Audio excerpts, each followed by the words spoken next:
Mindful Cyborgs, contemplative living in the age of quantification, augmentation, and acceleration.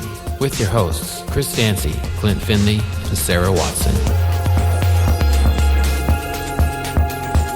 Welcome to Mindful Cyborgs. Hey Chris, how's it going?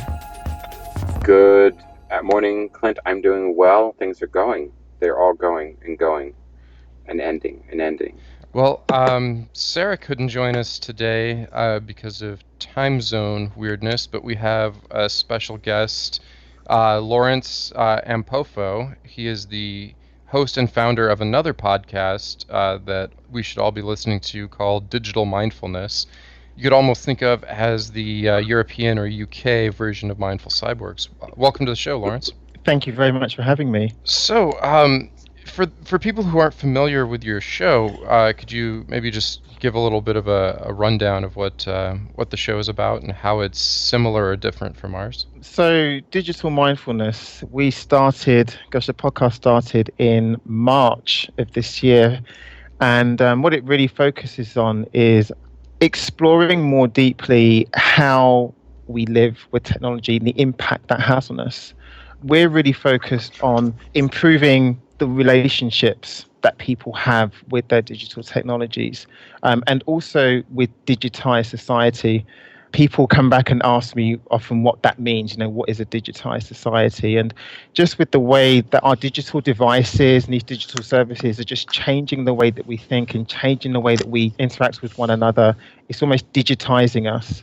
The whole premise of the show is to bring people together from different disciplines, maybe they be academic disciplines or industries, to bring everybody together to start talking through their expertise of just how we can be more balanced and enhance our relationships, both with our digital devices and also with our digitized selves. So you had me on the show a couple months ago, and you asked me a question that I thought was a really good question. I didn't have a good answer to it, so I'm going to ask you that question now, which is, you asked me if I had... Always a journalist. Yes. You asked if I had, I might be forgetting the exact phrasing or maybe bastardizing it a little bit, but you asked me if I had any ideas for how we could make digital technologies better and more mindful. And I had to realize that we'd been doing this show, for a couple of years now, and I had not really engaged that deeply with that idea of kind of what would a mindful social network really look like. And I know you do some consulting and stuff, so I was wondering if you had, if you have some ideas, if you've done any work with clients or anything in terms of actually trying to make that a reality. You put me on the spot with my question. Yep. It's funny because it's not really an area of work that's really been extensively looked at, but again, as we kind of touched on in the pre-interview, like this is something it's kind of consciousness that's starting to come to the fore. So with the whole idea of, I guess, of mindful technologies or a mindful social network, you'd kind of have to break that down into what that would actually be, and actually think about actually, are our social networks now mindful or not? I've spoken to a lot of people, a lot of technologists that are working in the area of, for example, calm technologies or empathic technologies. From my mind, a mindful social network mindful technologies they would be tech that helps us to use them with a greater, I guess, where our state of mind is just greater, is mindful, if you like. So it would be a mindful social network, for example, would be something that encouraged conscious communication, that would encourage empathy or better quality of empathy. And it's interesting if you kind of look into the research papers of some of the major social networks, that there's a lot of robust research that has gone into how we can, how the social network can get more signals from human beings, whether that be empathy, whether that be compassion, how it can basically get that in, how they can digitize those signals. from people. That's really interesting. Also, I've spoken to a lot of people who work in persuasive technologies and trying to understand how technologies can impact upon our attitudes and our behaviors, which I think is absolutely fascinating, because a lot of lay people that I would speak to don't really think that technology has an effect on us. Maybe maybe where, I don't know, some people have an over, they really like their Facebook, or they like their social networks, but they don't really think that technology has that much of an impact on them. Once I started to find out that, for example, the music that we listen to when we go to the shopping centres, or just that technology has an effect on us, whether it be a low effect or a very profound effect, it has an effect on us every single day. And so learning how then, or just thinking about actually how technologies, for example, wearable technologies, how they can better understand who we are as human beings, and not just spew back information or numbers to us. I find that really, really interesting, and we certainly are at the beginning of that journey. But I think it does lead into a larger question of, what does data actually mean? Can data actually tell me who I am? Can I really empathize with somebody through a digital medium? And not only are these technical questions, but they're also deeply existential questions. Yeah, we had a guest on, Eleanor Satya, and she said her word for, or her term instead of quantified self, was data-driven introspection, which I really like, and still wish would catch on a little bit more. What was her whole premise behind data-driven introspection? I mean, it's this kind of what you were just saying, of like the idea of what can you learn about yourself from data. What I kind of took away from it was more of the idea that it's not really about quantification, but it's about insight, it's about introspection, and that you can use data for that. But the quantification, the measurement isn't really. I think it's interesting. I mean, I've written about this on Medium. I called it Designing Mindful Technology. But the mind itself, I think we've had Doug Rushkoff on the show. Mm-hmm. It sees information dualistically. So for quantitative versus qualitative, I think would be one way of viewing information. Judging information, or evaluating information and making judgments on it, or not making judgments on it. And then the other thing is kind of to the Doug Rushkoff comment, how we see time. So do we see it chronologically, chronos, or do we see it through kairos? And I think data-driven introspection, a lot of my life hacking early, 7 years ago now when I started, was really about, turning myself into a number. And a lot of my kind of coming out of that was realizing that, man, numbers are killing me. And I think if you were to design something, you'd almost need to take into consideration what gives people pause. So in their data lives, the things that give people a stutter, I call it cognitive stutter, that's a moment where you can insert some contemplation. But unfortunately, the way we design today is all about optimization. So there shouldn't be a stutter. It should be seamlessly next task, next task, next task. And I think if you start to say, well, maybe I have a moral obligation not to design something so seamless, well, then the argument you'd get is, well, the engagement rates would be down. I'm like, okay, well, what are we trying to accomplish by engaging people? Well, that's how we prove it's working. Okay, is there another way to prove it's working? And then there's this very interesting path you have to walk real slow down into what are we trying to do. I don't think mindful technology design is difficult, to be honest with you. I think what's hard is actually asking the questions that say, well, what do you want to do?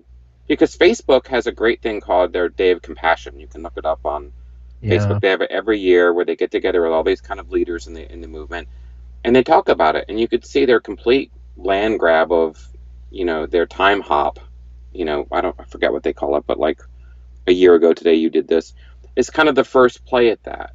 And I think the way that they allow you to emote I'm feeling this. And now those lists are much, much longer, where you get to share something. And their algorithms then change. If I were to go onto Facebook and say I'm feeling, or versus I'm watching, people respond to that stuff differently. And I don't think we fully understand yet how we're doing this or why we're doing it.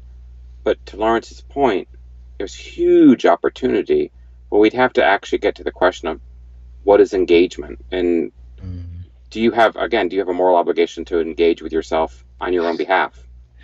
I think that's really interesting. That's a really interesting question in terms of what is engagement, because in the for digital companies, engagement really relates to time spent on a site or on a service or on your device. So that's how money is made, and that's how, I guess, a perception of popularity is created. Whereas I spoke to Tristan Harris from Google, and we spoke about the digital company. It's couchsurfing.com, and one of their metrics by which they judge the success of their site was the time that people spent off the site. As soon as they came on and they got to where they go and did what they wanted to do, that they measured their success differently from time spent online. Whereas you look at all of these vanity metrics by, I'd guess, how many likes or how much time, how much traffic. It's always how much. Whereas Couchsurfing view their whole metric system of success, measures of success, are very different. When I wrote about this, I actually talked about Tristan, because I think there's a spectrum, right? So I always say disruptive tech is kind of what we all deal with every day. Tristan has this line, it's a race to the bottom of the brainstem. And the limbic system loves to be distracted. But past that, you've kind of got what Amber Case, who's also been a guest on the show. We should have Tristan Harris on. Comtech is, really much about just technology informing you in the periphery. That's it. I mean, you can save yourself the book, but I'd still buy the book, right? But value tech is very much, I think, right down where Tristan is. And that's like, what are your values? And how do you align your values digitally? But I still think that is a far cry, even though I think Tristan, would argue maybe it's not too far of a cry, from what I call kind tech versus the last iteration, which would be contemplative tech, right? Because your values are derived when you have time to be contemplative. They're absolutely. This is the cart before the horse, like epically big. And I think I love Tristan's work, and I think it's going to, I encourage people to check it out. But if we're truly mindful cyborgs, then we have to get back to what are we trying to do, and that would be, we want people to be okay with impermanence, egolessness, and suffering. And those are tough nuts to crack, because those are the three, right, parts to existence, right? Impermanence, egolessness, and suffering. And those involve, how we spend time and how we look at our lives or don't look at our lives. It's important. And even the three tenets by which you say that mindful cyborgs exist, egolessness, lack of suffering, and impermanence, all three of those things online certainly are very much valued, so having an ego. I recently spoke to Alex Grotowski about this, and she talks about how online we have these digital personae, which are basically called super me's. They're not a real reflection of ourselves in person, but we have just these different versions of us online, these super me's. So the construction of these avatars of egos is prized, and of course it's sold. So there's a monetary value behind this. And even then, we spoke about the role of privacy and just how important that is to people. The ability to say things, to just experience things, even if they're negative, and not have that stay in our future lives. She said that's really important. So I guess then the ability to make mistakes and to suffer online, she was saying, is really important. And of course, impermanence. How do we deal with impermanence online? We just keep doing more. Like we just keep putting on more photos and more tweets and more of this stuff. And of course, this doesn't encourage mindfulness. Or I guess, maybe it does encourage a form of mindfulness, but this leads then to, I guess, the effects of this kinds of life on the body and on our health, on our mental and physical health, which many people say is deleterious. The amount of articles right now that I'm seeing about mental health and well-being and just cognitive memory. I mean, there have been so many books in the last 5 years about, the effects of the internet age. Nicholas, what's his last name? Carr. Nicholas Carr. Carr, yeah. There's been so many books on this, and I think it's obvious that it's happening because I don't know anybody who can't stay focused for more than a few minutes. And when I say a few minutes, I mean a few seconds. Mm. And we build tools to encourage this kind of this multi-threaded relationship with the moment, right? The moment is a single-threaded operation in technology. You cannot multitask, and there's no simultaneously three things going on. There's just the one that you're present to. The others are happening, but you're only present to watching them happen. So impermanence is really, like you said, it's really popular in technology right now with the whole ephemeral nature of stuff. Mm. Egolessness is really popular when, to what you point, there's these super me's, and Nathan Jurgensen refers to them as, you should have them on your show. Kind of these liquid identities or liquid personas, and this is not something new. I'm sure Clint's website has stuff from 20 years ago on this. Mm.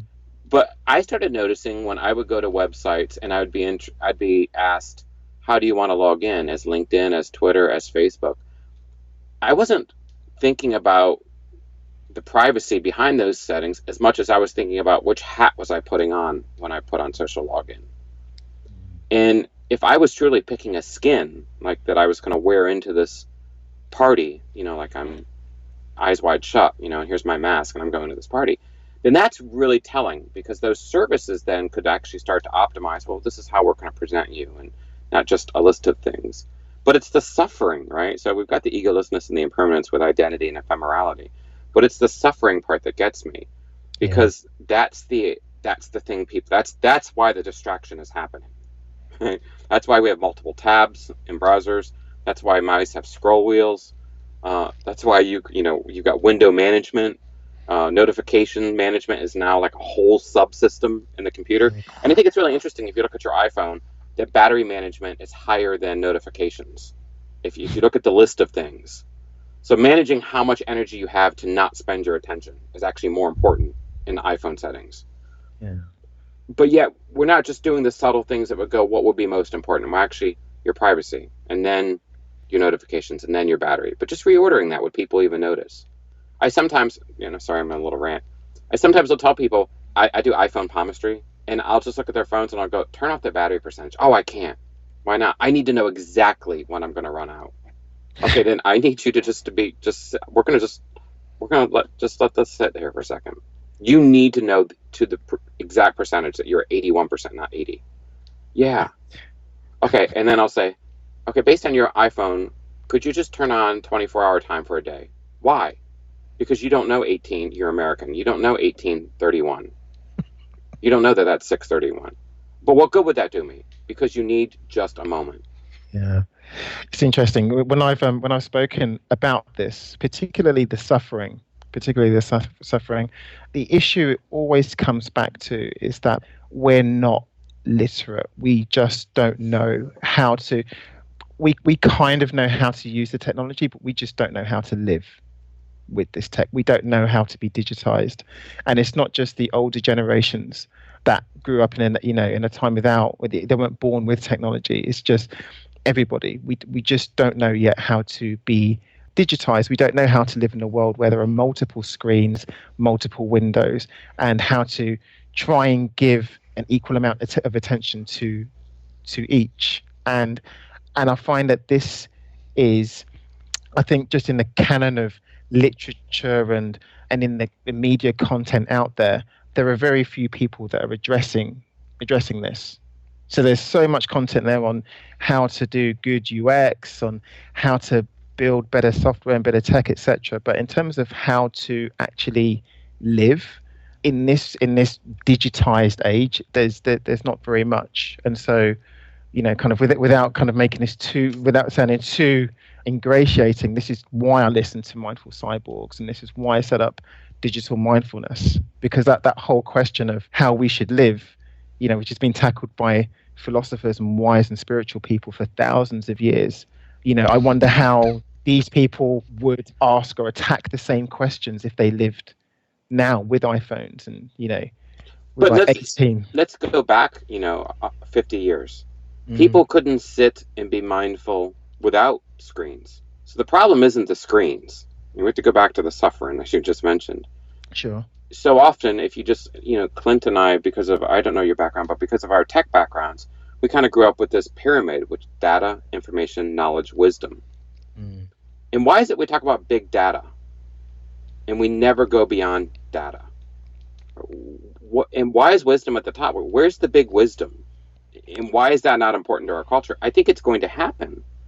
But unfortunately, the novelty of the distraction, I don't want to say it's the financing and the capitalism. It's the novelty of the distraction right now is so, because people are, I feel some people are using this to their benefit in skating around other people. This is kind of like the new economic, this is how you kind of get better. Just like early when you knew how to use the internet before your friends, and then you know how to use software before your friends. And this is kind of the new thing. I think some people are like purposely, Anna Wintour carries a flip phone because she just wants to like skate around the puck. And again, I think there's so many layers to this onion that it's almost, at this point, I have a hard time even talking about it because I'm just like, no one's going to understand it. Strangely, though, when I go to conferences and speak, everyone lines up and goes, you're right. I'm like, well, it's not about being right. It's like, so what can we do anything about it? I don't know, and then I'll get a letter in the email. I heard you talk and I went home and I tried to be different with my children and it doesn't matter. They're all gone. So I might as well go too. I'm like, okay. I love that idea, that phrase, big wisdom. You're right, we do talk about big data, but, do we talk about big wisdom? And it is really, really, really important. And the reason why I love that phrase is that you're right, we're so focused on data, on the big data, but we don't know what these numbers mean and we don't actually know what they're telling us. We think we do, but we don't. And again, the analogy you used previously of an onion and stripping away of layers, I feel that that's the stage that we're at now with digital, but we're at the very beginning stage. We're just, the layers are coming off and we're just now starting to understand what all of this means. And a really good example of this is in, for example, social bots and our understanding of what influence is online, particularly on social media. In general, people believe that influence is correlated with things like followers or likes or retweets or whatever, these vanity metrics. Yet I just had an interview with someone about this, with Tim Huang, and he's from the Big Data Society in New York, and it's fascinating. And he was saying that you can actually create AI software bots to go onto social media to pretend to be human and to generate what we think is influence, and people will follow this. So you can generate the social media through technology, through this software. And so then we were talking about this, and then that again, that's another existential question. So it's like, well, actually, what is influence? Could you swing a television debate that way using a bot? What happens when people realize that they're talking to a bot? Then do we just come off the social network or not? Or do you just create the AI then to get around those redundancies? But they just led to kind of bigger and bigger and bigger and bigger questions. And I think it's maybe that you were talking about, Chris, that whole thing of big wisdom, if you like, moving beyond that data. So actually, what does this mean? What is influence online? If a bot can manipulate what we think is influence, is that actually influence? Media outlets have been doing this for decades, right? So, right. I mean, just attention is where it's at. And one of the things I liked studying last year was kind of the history of telephony and what they thought the telephone was going to be in the early part of the 20th century. And how they thought it would be this medium for distributing news and all these other things. But they found out that people just enjoyed having that single-threaded conversation, and you'd make a phone call and you'd have to wait for someone to connect you, and it'd be a good couple minutes that you could go, and there's videos on YouTube you can watch where you place the call and then go do something with dinner and then come back and then see if the call had connected. The operator had done it. And so often when we look at these mediums, these attention mediums, we look at, well, what were the seminal moments that changed the single-threaded attention medium into a multi-threaded event? So, with the telephone, it became kind of faster connections, the ability to possibly have two phone calls at once, The ability to put someone on hold was actually before that. Caller ID, call waiting was like the 80s, and then caller ID. These all became ways to take your attention and say, I'm going to shave off parts of it here, here, and here. If you look at television, then it's the same type of thing. I grew up, I'm older. There were only a few channels. Then when there's cable, and only some of my friends had cable. And then the TV channels started doing, I remember the first 24-hour TV. It was like CN. What was it, Clint? What was the 24-hour? Was it? It was. I think it was CNN. Yeah. Oh, are you mean maybe C-SPAN? C-SPAN, yeah. Okay. So that was a big deal when C-SPAN came out. I was like, who's going to be on TV for 24 hours? Mm-hmm. And then cable channels started doing this thing where they went 24 hours, and then they started doing overlays. So there'd be like a banner at the bottom, a banner ticker on the side, the ticker. How people respond in these kind of weird moments of technology fracturing what used to be a very single-threaded process. The television remote is another big one. But you take something as seminally important as the telephone, and you follow that through the early 1900s, through the end of the decade, or through the end of the century. And then you look at the mobile telephone and go, wow, they did with mobile telephone in 5 years what we took 100 years to do with a regular phone. And you just say to yourself, well, part of me is kind of at the point, I hate to say this, but do I even care anymore? Because I can't get everyone to sit. And I mean, I go to a Buddhist group. I am a Buddhist. I was in one last night, and they spent 20 minutes talking about how one practice is better than another.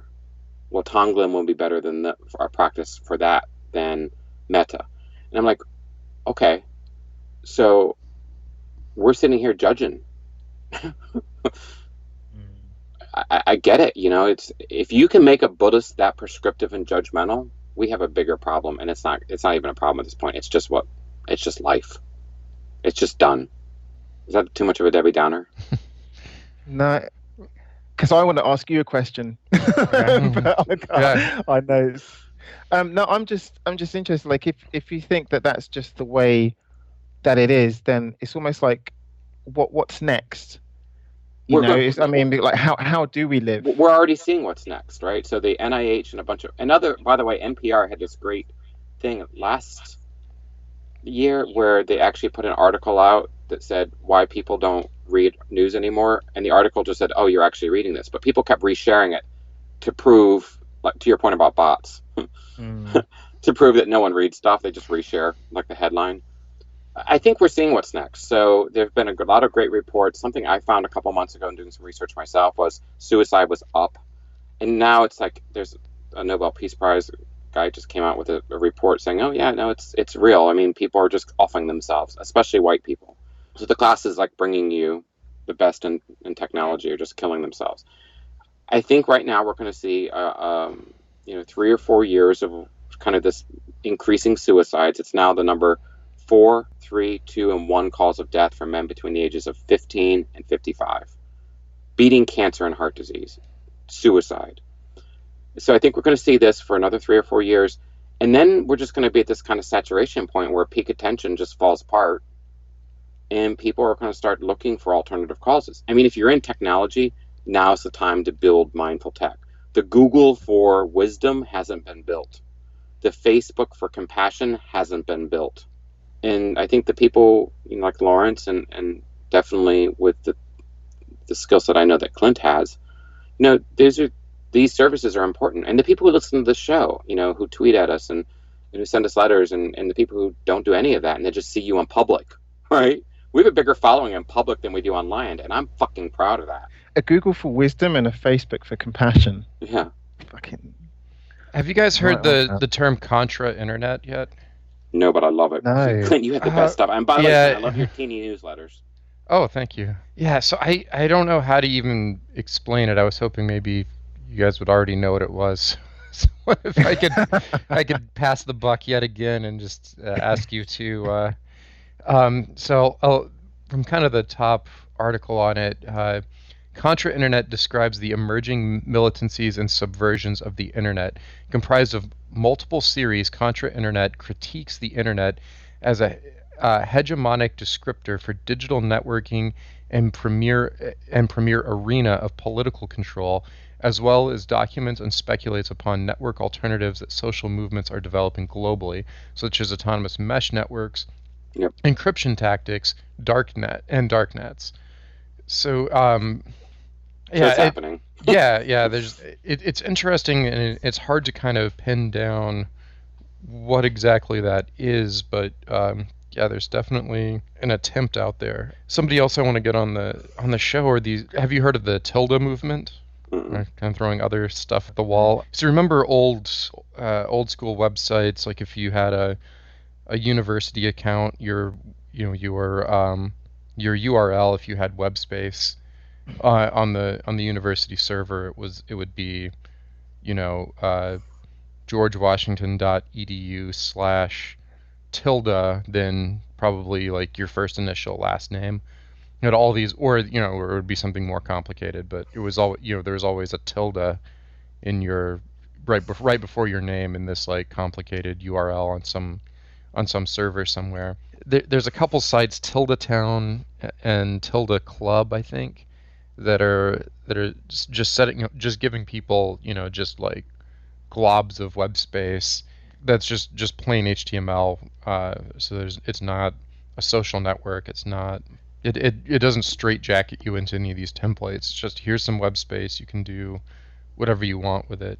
NeoCities is similar as well, though. Yep. It doesn't have the tilde in it, and it's more open. Like anyone can sign up for NeoCities, and I think these, like Tilde Town, has more of an application process. So we want to make sure you're kind of on the level before we hand over space to you. But it's another and then my own stuff with newsletters and thinking about trying to get outside of certain mechanisms of control and just have I keep coming back to the newsletter that you own your you own your email list. You don't even have to register a domain name. It's a list of email addresses and you send to them. There's a beautiful simplicity in that.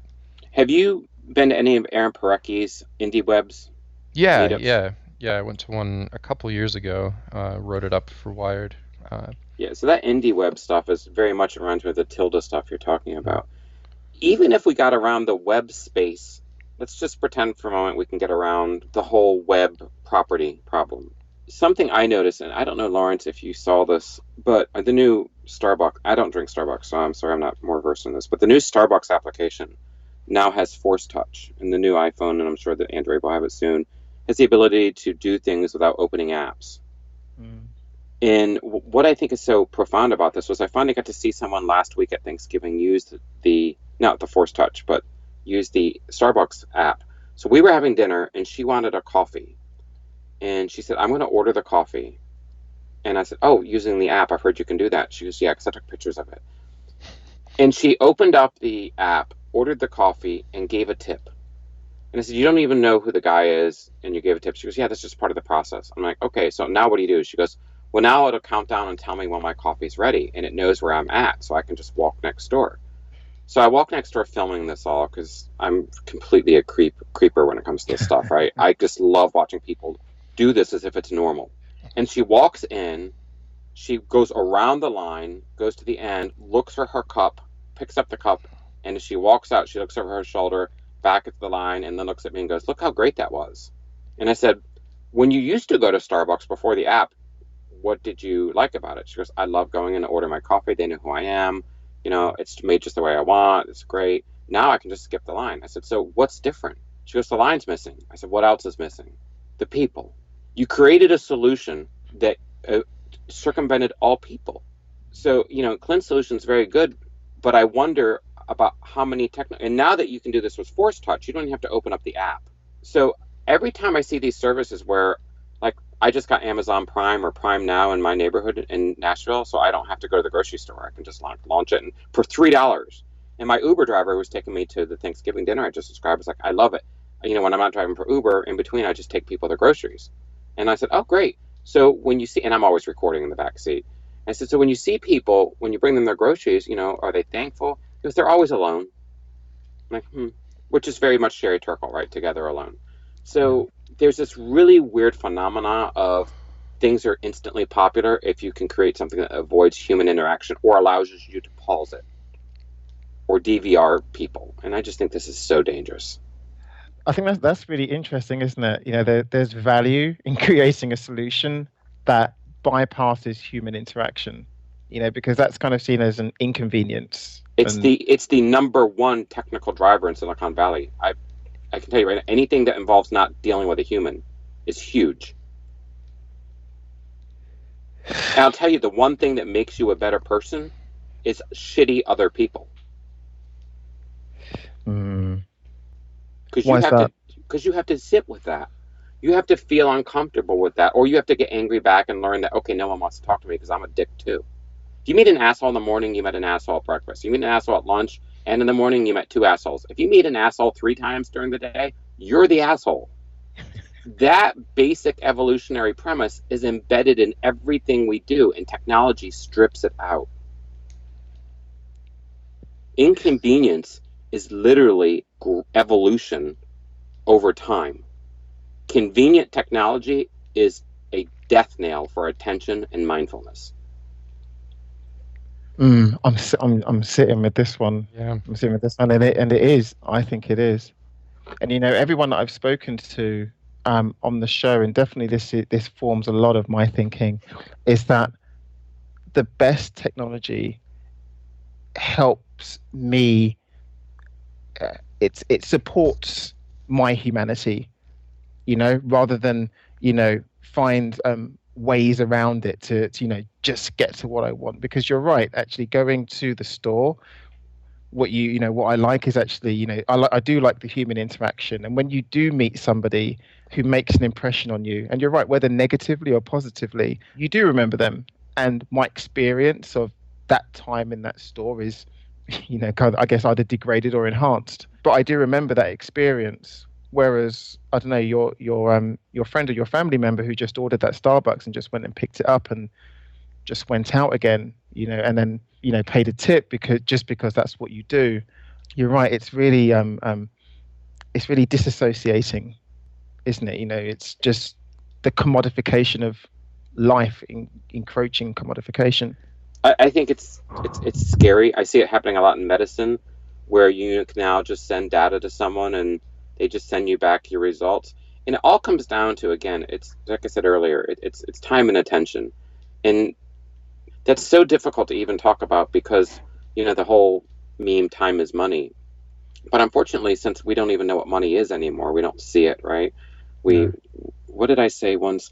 We spend money, we buy things that we can't touch with money we can't see to share with people we don't know.